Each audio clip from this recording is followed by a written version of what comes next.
Est-ce qu'il y a eu un élément déclencheur qui a fait que vous avez rejoint l'association Utopia 56 et puis même toi du coup pareil aussi t'as été bénévole donc tu peux aussi en parler quoi. Enfin, vous avez justement ce regard un peu commun de vous êtes venu en aide à un moment donné aux migrants justement parce que à Calais pour parler aussi de la situation des migrants.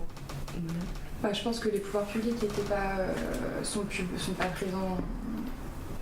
Sont pas bien présents parce que sinon il y a les pouvoirs publics, il y a les CRS tout le temps mais je dirais là il manque clairement une aide de l'État et du coup c'est forcément une association de prendre le relais et je pense aussi après ça c'est totalement perso mais je pense que les Calaisiens en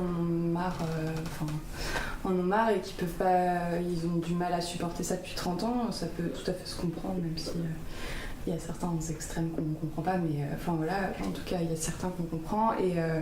Et du coup, Utopia 56, ils amenaient des Bretons ici pour aider et pour prendre le relais avec les assos calaisiennes qui bossent comme des fous depuis 30 ans et pour combler ce manque d'aide de l'État. Au niveau de est-ce que c'est une bonne ou une mauvaise chose, le démantèlement, je pense que c'est une constatation que tout le monde a à sa première maraude. C'est la pire décision qui a été prise. Parce que là, les migrants se retrouvent sans aucune aide, dans la rue, ils sont pourchassés par la police, ils n'ont nulle part où dormir, ils n'ont aucun étayage qui puisse leur donner un semblant de société, de communauté. Ils sont totalement livrés à eux-mêmes. Et sur la jungle, c'était quand même... ils avaient une tente, ils avaient une communauté, ils avaient une sorte de protection. Là, ils sont en danger permanent. Ce qui revient, c'est que ça a été un gros traumatisme pour eux, ce démantèlement, parce que finalement c'était devenu leur chez eux, même si c'était une transition, et que on les a envoyés au milieu de nulle part pour eux. Et... Ils savaient même pas où ils allaient dans les SAO. Oui.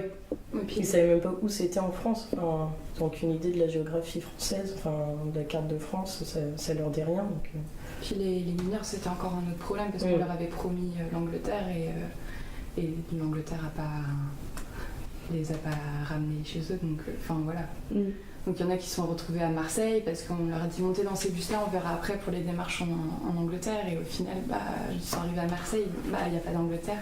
Donc ils sont remontés à Calais forcément. C'était à prévoir. En premier lieu, c'est les mineurs qui voient que leur situation n'avance pas en CAO, donc qui viennent à Calais pour essayer de passer. Après, mineur, c'est quel âge là du coup ? C'est mineur, jeune majeur, c'est entre 14 et 20 ans, en gros. Après, là, il y a de plus en plus de personnes plus âgées, de majeurs, clairement, qui viennent aussi. Qui se cachent un peu moins, surtout. Qui se cachent moins, ouais. Parce que je pense qu'ils existaient aussi avant, mais qui se cachaient vraiment de la police. Donc, Et là, il y a un troisième, on va dire, une troisième catégorie de migrants qui est inévitable, c'est les primo-arrivants, qui n'ont jamais été à la jungle, la crise migratoire est continue, elle ne s'arrêtera pas comme ça, et qui arrivent directement d'Afghanistan, de Palestine, d'Érythrée, qui ont leur première arrivée en France, là, et tout le monde leur dit allez à Calais. Ils viennent à Calais en pensant qu'il y a une jungle, en pensant qu'il y aura des choses pour eux, ouais. Ah oui, ils pensent que la jungle est toujours là. Certains, ouais. Il y en a d'autres qui pensent qu'on va leur donner un appartement, de la nourriture, que leur demande d'asile va être traitée dans les 15 jours. Ils sont très désinformés en fait, et on leur promet des choses qu'ils n'ont pas. C'est pour certains une grosse désillusion d'arriver là. Il y a des rumeurs migratoires en gros, où Calais est un mythe pour eux et je pense, comme tu dis Malou, c'est des réseaux de passeurs qui les envoient ici, et puis une fois qu'ils sont là, les passeurs en mettent plein la tête aux migrants en leur disant mais l'Angleterre, mais c'est génial, tu vas trouver du travail, c'est super facile là-bas. Moi c'était plutôt... l'aide que j'ai apportée, c'était au camp de Nord-Enfant, je sais pas si vous connaissez, et c'était plutôt ponctuel du coup, vraiment pour des soucis de logistique. J'allais nettoyer le camp, trier des vêtements, surtout cet hiver quand il faisait super froid. Et j'avais juste répondu, j'avais pas un statut fixé, j'avais juste répondu à des appels sur les réseaux sociaux où il manquait de gens, même pour amener de l'eau, des choses du quotidien. Et ils avaient besoin de main, quoi, donc j'y suis allée. Mais là, c'est vrai que ça fait un certain moment que j'y suis pas allée, mais... Il y a eu un élément déclencheur ? Pourquoi tu y allais, tu vois ? Non, Parce qu'il n'y a pas tout le monde qui le fait. Ouais, c'est vrai. Bah, je sais pas, j'ai de plus en plus pris conscience, enfin, surtout qu'au moment du démantèlement de la jungle, il y a eu une surexposition médiatique de la situation des migrants, donc je me suis dit qu'il fallait faire quelque chose, mais après je sais très bien que ce que j'ai fait c'est pas suffisant et justement je trouve ça vraiment bien ce que vous faites et... Le problème c'est pas ce que tu fais toi, c'est ce que le gouvernement fait. Si Oui. t'es là toi, c'est qu'il y a un manque quelque part et Oui, c'est oui, toujours c'est vrai. suffisant parce que tu fais déjà la démarche de venir. Carrément. Donc c'est déjà énorme comparé à tous les gens qui font rien et comparé surtout au gouvernement qui, en plus de rien faire, nous met des bâtons dans les roues. Quoi. Mhm. Et qui empêche toute évolution positive, il la réduit à néant. Enfin, déjà, on voit, au niveau de la politique migratoire européenne, il y a un manque de solidarité entre les pays qui fait que augmenter le problème au lieu de le résoudre. Il n'y a pas de cohésion. Ouais, il n'y a aucune cohésion et quand on voit les dublinages, Et du binage. c'est les migrants qui ont, par exemple, quand ils arrivent en Italie, ils essayent de prendre toutes leurs empreintes digitales, comme ça ils sont enregistrés. Et si une demande d'asile est faite dans un autre pays, elle est compliquée, très compliquée. Et s'ils sont arrêtés, voire impossible. Et s'ils sont arrêtés, ils sont renvoyés. Ils peuvent être potentiellement renvoyés dans le pays d'accueil. Parce que le but en fait de cette politique, c'est que genre, le réfugié le migrant quand il arrive dans un pays en Europe, qu'il a pris ses empreintes, c'est c'est dans le premier pays d'entrée en fait où il peut demander son asile.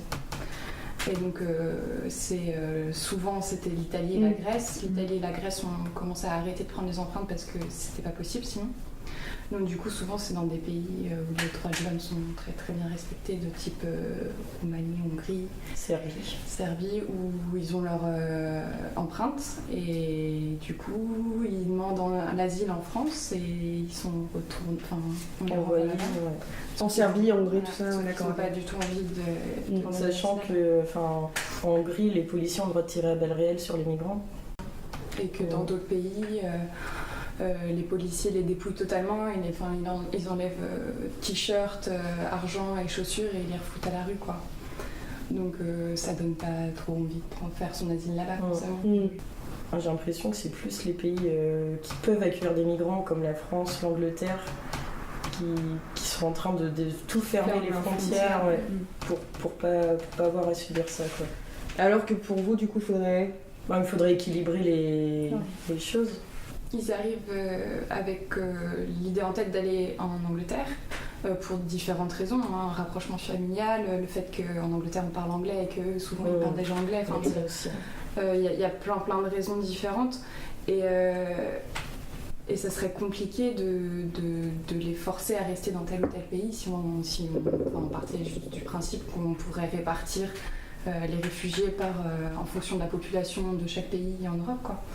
Ça serait super compliqué et puis après on choisirait comment, il y a toute cette question derrière, ça serait très très difficile à mettre en œuvre. Je pense pas que ce soit la bonne solution, mais laquelle est la bonne, quoi, du coup. On n'a pas vraiment, c'est un problème tellement plus vaste qui rejoint la mondialisation, toutes les guerres que l'Europe, la France, les États-Unis mènent partout, qui font venir les migrants. Toutes les frontières, quoi servent les frontières, qui ça profite, tout ça. C'est tellement vaste que nous, à notre échelle, on peut pas avoir une idée de solution ni de progression parce que ça dépend tellement de choses. Déjà peut-être à petite échelle, du coup. Peut-être à Calais, qu'est-ce qu'il vous faudrait, parce que du coup vous avez. C'est vrai que la question elle est complexe parce que c'est pourquoi ils viennent ici, qu'est-ce qui fuit et quelle part la politique française a aussi dans ces pays-là, déjà. Après, ils viennent ici, qu'est-ce qu'on peut faire? Et finalement, on se retrouve face à l'urgence et on essaie de faire au mieux, juste de satisfaire des conditions on répond aux leur besoins survie, vitaux, quoi. Voilà, on répond juste aux besoins vitaux et même ça, on nous empêche de le faire. Donc, on peut pas réfléchir plus loin parce que on est totalement dans la situation, on n'a pas vraiment de recul. Tous les jours c'est la course pour trouver assez de sacs de couchage, pour faire assez à manger pour tout le monde. On a tellement de galères, la journée est une suite de galères tout le temps, qu'on n'arrive pas à réfléchir, à prendre du recul là-dessus. Mais quand on voit que le secours catholique fait installer des douches pour les migrants et que la mairesse fait installer une benne à ordures pour empêcher l'accès, finalement, elle a été jugée pour ça, la benne a été enlevée, mais il y a un camion de CRS qui est 24h/24 devant l'entrée des douches. C'est vraiment difficile même de satisfaire aux besoins vitaux. Et pas plus tard que hier soir, justement, il y a 7 mineurs qui voulaient aller prendre, hier dans l'après-midi, qui voulaient aller prendre une douche. Ils se sont fait arrêter par la police. Et normalement, quand les mineurs sont arrêtés par la police, ils sont envoyés en centre d'hébergement d'urgence pour les mettre à l'abri. Et là, la police les a relâchés 2 heures après, dans la rue. Alors qu'ils voulaient juste aller prendre une douche, et la police les arrête et ne suit pas la procédure. Donc c'est vraiment, ce genre d'action montre que c'est juste pour empêcher les choses d'évoluer. Et qu'on voit que même le peu de choses qui sont mises en place par l'État sont pas utilisées, sont pas suivies. Je pense qu'il faudrait proposer plus de mise à l'abri. De toute façon, dans tous les cas, après c'est compliqué parce qu'il y en a qui veulent même pas être mis à l'abri. Il y en a, ils veulent pas parce que la police, ils sont traumatisés par la police. Et comme on passe obligatoirement par la police, ils veulent pas. Et si par derrière on leur dit mais si, vous allez voir, ça va aller, la police va s'occuper de ça, et qu'ils sont relâchés à 3h du matin dans la rue. Ils sont simplement fouillés, interrogés, on leur hurle un peu dessus et ensuite ils sont relâchés. Alors qu'on leur a promis qu'ils allaient être mis à l'abri pour l'année. Donc même le minimum fait par l'État n'est pas suivi. Donc déjà appliquer les mises... Ce serait déjà un bon début. Ça serait déjà énorme ça. En fait, il y a le centre d'urgence à Saint-Omer, c'est jour et nuit. Ouais. Donc normalement, quand la police arrête des mineurs, c'est la suspicion sur leur âge et qu'elle arrive à vérifier qu'ils sont mineurs, elle l'envoie à Saint-Omer, les mineurs. D'accord. C'est la procédure, c'est tout le temps comme ça normalement. On a quand même le devoir de protéger les mineurs isolés. L'État a le devoir de le faire. C'est des enfants qui sont à la rue, quoi. Dans la nature, il fait -5, il a fait -5 la semaine dernière. Il pleut, il fait froid et on laisse des enfants de 14 ans dans la rue comme ça, alors qu'on a la possibilité de les mettre à l'abri. Là, vous êtes en situation de dire, en fait, on veut même pas d'aide, mais juste qu'on nous laisse faire. Ou juste que l'État fasse qui applique la loi, quoi. Donc déjà, ça, ce serait un truc à régler, quoi. Appliquer... Pour commencer, pour commencer. Ça me soulagerait déjà, ça. Ouais. Ok. Et par exemple, on m'a dit aussi qu'il faudrait plus de centres. Ah oui. Par exemple, l'accueil de jour, le secours catholique, ça peut accueillir, je sais pas, pour qu'ils soient bien installés confortablement, peut-être 30 personnes maximum. Sauf que là, ils sont 100 au secours catholique, quoi. Et ils nous disent, les bénévoles du secours catholique, il y a certains midis, pendant les repas, les règles de sécurité ne sont pas respectées, c'est dangereux.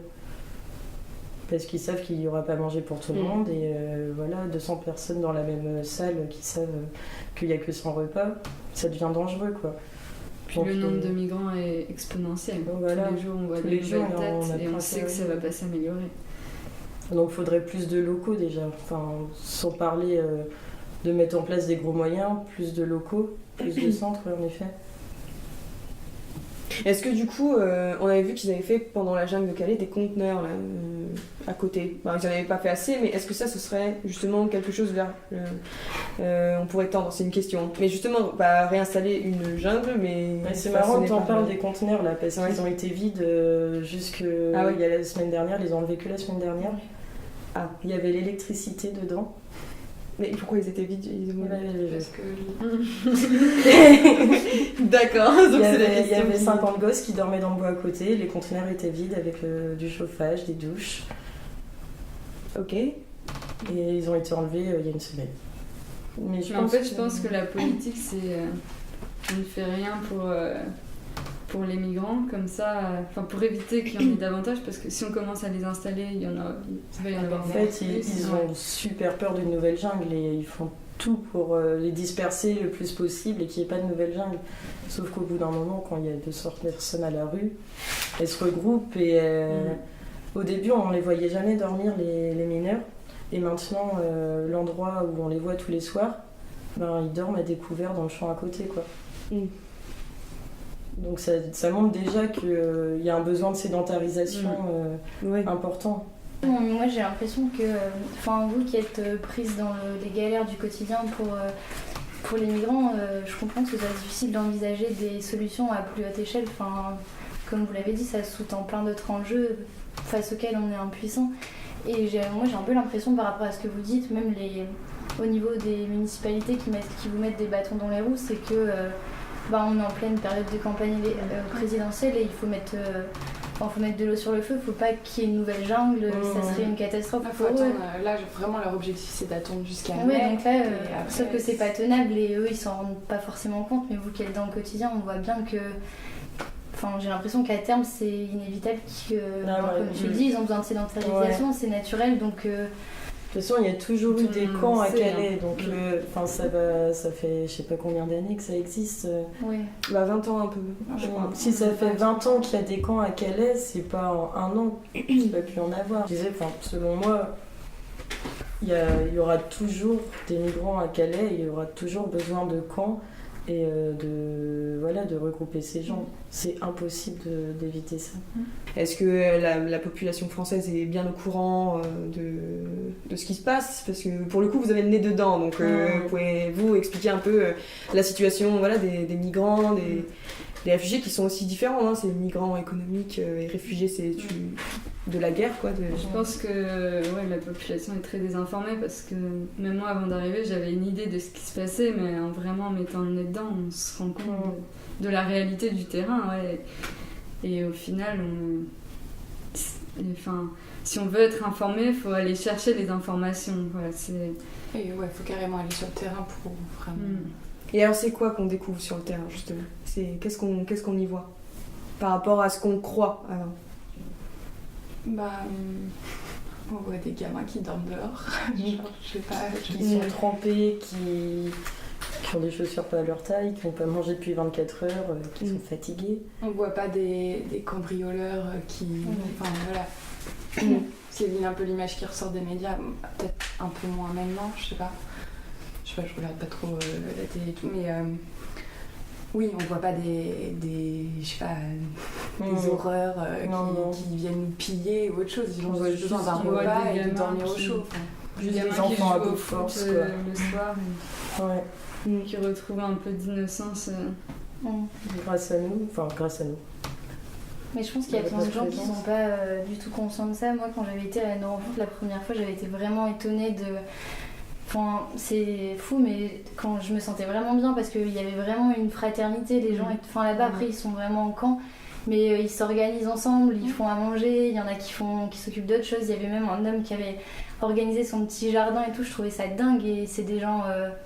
vraiment, il n'y a aucune méchanceté, et c'est faut pas les voir comme des ennemis, et malheureusement, il y a beaucoup de gens qui les voient comme ça, et je trouve ça vraiment dommage. Et puis même, je pense que maintenant les gens en ont plus conscience, mais c'est pas des...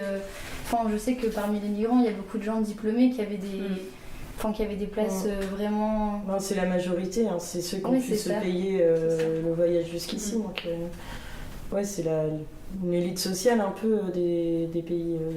Oui, ceux qui peuvent fuir. C'est ça. Ceux qui ont les moyens de fuir. Oui. Moi, j'avais été étonnée, pareil, quand on leur parlait, et ils parlent vraiment très très bien anglais. Et moi, je me sentais nulle, et je me rappelle avoir été reprise par des migrants sur ma façon de parler anglais. Et je me dis, mais ces gens-là, ils sont vraiment... c'est pas n'importe qui, c'est des gens éduqués qui ont des capacités et des compétences... ils méritent pas la façon dont on les traite, quoi, parce que... Puis on s'en rend compte, plus on le connaît au bout d'un moment. Il y a des gens, des mineurs, même d'autres réfugiés avec qui on a plus d'affinité. Et quand on apprend à les connaître, on se dit, mais on a la chance d'avoir des personnes comme ça en France. Ils auraient beaucoup à nous apporter. Puis la culture qu'ils ont, par exemple, les Érythréens sont des personnes très pacifiques. Chrétiennes, avec... une joie de vivre, une gentillesse, un sens du partage énorme. Et ça pourrait apporter tellement à la France ce genre d'influence culturelle.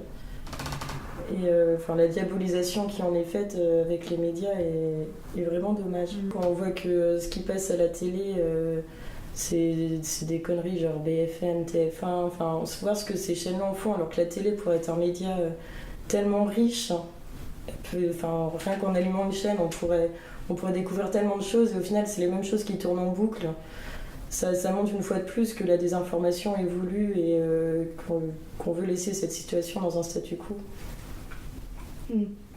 Donc il faudrait parler différemment justement de la situation. Il faudrait peut-être même en parler tout court. Ouais. Il faudrait peut-être aussi que les médias soient moins dépendants de la politique.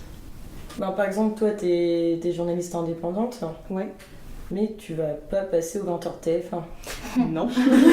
C'est ça le problème. Ouais.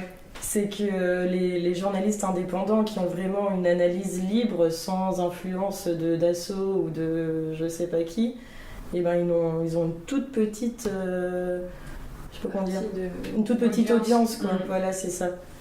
Parce que la majorité des gens en France, ils regardent le journal de 20h et c'est leur seule source d'information. C'est encore ça le problème, c'est que c'est un tout. C'est pas juste un point, c'est le fonctionnement de la société global, française et mondiale qui fait qu'on est embrigadé là-dedans, quoi. Ouais. Le fait qu'on n'arrive pas à régler cette situation, je pense que ça montre tous les problèmes de la société dans laquelle on vit. Je pense que vous le voyez, il y a des choses complètement incohérentes. Le fait qu'il puisse avoir des containers parfaitement aménagés et des enfants qui sont vides et des enfants qui dorment dans la rue à côté, c'est complètement aberrant. Et d'en arriver là, c'est quand même... ça montre que... je trouve que le problème des migrants, ça illustre bien tous les autres problèmes qu'il y a dans la société. Et ça n'a pas lieu d'être une situation comme ça. On est quand même au XXIe siècle et je trouve ça... c'est dingue quand même d'en arriver là. Et donc voilà, oui, moi je suis d'accord, je pense qu'il faudrait donner plus de voix à des gens, à des journalistes indépendants ou même aux assos et à des gens qui ont conscience de ce qui se passe vraiment et qui vivent au quotidien avec ces migrants plutôt qu'à des gens... je pense que les journalistes dont la majorité des Français... que la majorité des Français entendent à la télé, n'ont même pas conscience de ce qui se passe, de qui sont les migrants et voilà, donc...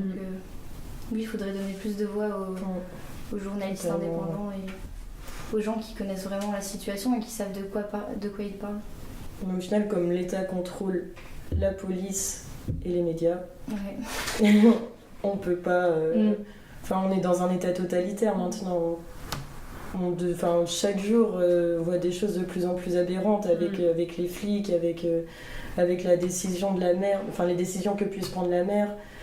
On se rend compte que l'État contre la volonté du peuple, parce que quand on voit tout le nombre de bénévoles, tous les gens qui sont d'accord, même les non-bénévoles, quand on parle avec les Calaisiens qui disent « Ok, ils sont là, c'est un problème, nous on n'en peut plus parce que 200 personnes dans un cul-de-sac, ça cause des dégradations. » Oui, bien sûr. Ils nous disent « Nous on en a marre, on appelle les flics pour ça, mais on n'a rien contre eux, quoi. » C'est juste que ça peut pas continuer comme ça. Et c'est normal aussi, c'est pas aux Calaisiens de supporter toute cette charge. Aussi. C'est eux qui doivent la supporter au quotidien et c'est pas censé être eux qui devraient... ça devrait être mieux. Et du coup, quand on voit qu'il y a une grosse partie des citoyens lambda qui ont une volonté d'évolution de la situation et que l'État contre tout ça, on se rend compte que là, on est vraiment dans un État totalitaire. Ils ont une volonté de s'intégrer en plus, ils ont envie de bosser, ils ont envie de vraiment s'intégrer, quoi. En même temps, qui voudrait avoir leur vie quand on dit les migrants c'est des assistés, ils veulent pas s'intégrer ni rien, c'est faux. Ils demandent qu'une chose. Qui veut passer sa vie assis sur un caillou là où il squatte à côté de la jungle, dans le froid, dans le vent, à courir après les camions, à se faire poursuivre par la police. Non, c'est pas vrai, ils ont une réelle volonté d'intégration, ils veulent avoir une maison, une famille, un travail, c'est tout ce qu'ils demandent, quoi. Apporter à la société. On le voit même nous quand on fait des maraudes. Quand ils viennent spontanément nous aider à servir du thé, à ramasser des déchets, on sent cette volonté d'intégration en permanence. D'échange et de lien. En plus, je pense que ça pourrait marcher. Enfin, moi, je sais que dans ma fac à Lille, il y a eu récemment, à la rentrée en septembre, une centaine d'étudiants, une centaine de migrants qui ont été choisis, parmi je sais pas combien, mais qui ont eu la chance de venir à la fac et qui font des cours intensifs de français pendant toute l'année scolaire. Et je trouve que ça manque d'initiatives comme ça. Et d'ailleurs, je suis presque étonnée qu'ils aient mis une chose comme ça en place, mais ça montre que ça peut fonctionner, quoi. Donc, Et qu'est-ce qu'on a vu, toi, justement, de ça? Ils arrivent à s'intégrer ou ils restent... Ouais, franchement, je sais que la fac nous envoie quotidiennement des messages en nous disant il y a tel truc avec eux. Je sais qu'à Noël, ils ont proposé aux étudiants de prendre des migrants pour passer Noël dans les familles et tout. Donc, ça marche, ça? Ouais, je pense que ça marche vraiment bien. Et c'est un bel exemple, et c'est dommage que ça reste... qu'il n'y ait pas d'autres choses comme ça qui se mettent en place, parce que finalement, même dans la fac, ça se passe très bien, et les étudiants sont contents de prendre découvrir des cultures et tout. C'est hyper enrichissant quand on est jeune, en plus. Ouais, c'est un échange, c'est pas seulement nous qui leur apportons de l'aide, quoi. C'est clair, même eux, ils ont tellement à nous apporter, et je pense qu'il faudrait développer ce genre de parrainage en cours. Ouais, c'est ça. Ouais. Mais je pense que, je sais pas, mais il me semble qu'ils étaient une centaine, mais après je sais pas combien avaient demandé et ils ont été sélectionnés, donc c'est qu'il y en a plein d'autres qui ont envie de faire... Ah oui, il y a des demandes, ça c'est sûr. Mais je trouve que ça serait bien, parce que vous savez par exemple, la vérité, tout ce qui se passe vraiment sur le terrain, et nous en tant que jeunes, on a tellement de moyens pour diffuser ça. Je pense aux réseaux sociaux, quand je vois des conneries qui tournent et que... qu'il n'y a rien pour contrer. Faudrait faire l'inverse en fait. Ça se... qu'est-ce que j'attendais filmer? C'est bien. Si on arrive à relayer, à réinformer le plus de gens possible, ça peut commencer par là. C'est la force des réseaux sociaux, c'est quand même indéniable, donc... Utopia a fait un guide contre les préjugés. D'accord. Avec comme base tous les commentaires qu'on a pu avoir sous nos publications et tout. Et ce qu'on peut entendre, ça fait appel d'air, bref, que des trucs comme ça. Et du coup, je pense que c'est vraiment un bon moyen de communication, quoi. Donc il y en a un, c'est nous, pendant la Deuxième Guerre mondiale, on est restés chez nous pour se défendre. Et donc ils ont qu'à rester chez eux et se battre. Et en fait, ils répondent en disant pendant la Seconde Guerre mondiale, il y a moins d'1% de la population qui est entrée en résistance. Et ça fait pas beaucoup. Ça fait pas beaucoup, Donc, et en plus, ok, il y a les migrants, mais dans les pays sont pas vidés pour autant, et il y a toujours des gens dans ces pays qui se battent. Donc. Quelle est la situation économique d'un migrant qui vient, vraiment qui lui a passé, qui vient par exemple du Soudan, parce que j'ai rencontré un Soudanais hier, et un Érythréen. Quelle est leur situation économique? Qu'est-ce qu'ils reçoivent comme aide? Nous, si on les voit là, c'est qu'ils ont rien. Que dalle. Vraiment, pour le coup, rien. C'est à partir d'une demande d'asile où ils peuvent recevoir quelque chose, et je sais plus, j'ai pas envie de dire de bêtises. Donc je dirais pas, mais c'est je crois que c'est 8 € par jour. C'est moins que le RSA. C'est moins que le RSA. Une fois qu'ils ont leur demande. Il faut que leur demande soit traitée pour... en plus de et ça prend combien de temps Ça dépend des endroits en fait, en France. Après, nous on a une amie en Bretagne qui travaille dans un centre de demande d'asile justement, je crois que c'est de 6 à 8 mois, mais en fonction des pays. Et pendant en plus ce laps de temps, je sais que dans les CAO par exemple, on leur dit souvent mais ils bossent pas. Mais ils n'ont pas le droit de bosser. Alors est-ce que vous pouvez repréciser ça aussi, parce que je trouvais que c'était super important, parce que justement j'avais fait un reportage et j'avais été très étonnée de découvrir qu'ils n'avaient pas du tout le droit de travailler pendant ces 6 à 8 mois d'attente de demande d'asile. Mais en fait il me semble que ça remonte justement pendant la Seconde Guerre mondiale, il y avait des demandeurs d'asile et ils pouvaient travailler, en fait ça a créé un énorme problème économique, je ne sais pas trop, je ne me suis pas exactement trop renseignée. En tout cas c'est à partir de ce moment-là où ils ont décidé d'interdire de travailler, de ne pas travailler pendant toute la procédure de la demande d'asile. Parce que quand le migrant ou le réfugié arrive, il fait une demande d'asile qui dure de 6 à 8 mois, voire plus. Ok. Et pendant ce laps de temps, il peut rien faire. Il peut rien faire, voilà. Ok. C'est pour ça que la plupart d'entre eux quittent les. Je pense que CAO. ceux qui ont commencé une demande d'asile ne quittent pas les CAO. En fait, les CAO, c'est pour avant la demande d'asile. Une fois qu'ils ont une demande d'asile, ils passent en CADA, centre ouais, d'accueil c'est pour CADA. demandeurs d'asile. D'accord. Mais ils font pas tous une. Si j'ai bien compris, hein, vous me direz si je me trompe, mais ils font Non. pas tous une demande d'asile parce que si elle est rejetée, ils sont dublinés. potentiellement renvoyés. Aussi. Et ça, c'est aussi une promesse non tenue parce que pendant le démantèlement de la jungle, Cazeneuve a dit. Enfin, les gens voulaient pas aller en CAO justement parce qu'ils ont dit on va être recensés, on va voir qu'on a des empreintes qu'on a enregistrées dans d'autres pays. Donc on va être renvoyés dans ce pays. Et du coup, Cazeneuve a dit pas de dublinage pour les gens en CAO. Et au final, il y a eu des cas de dublinage et je pense que c'est pour ça que certains partent aussi parce qu'ils sentent qu'ils vont pas pouvoir rester en France et de toute façon ils ne veulent pas rester en France, ils veulent aller en Angleterre. Donc les CAO ne résoudent les problèmes que des gens qui veulent une demande d'asile française.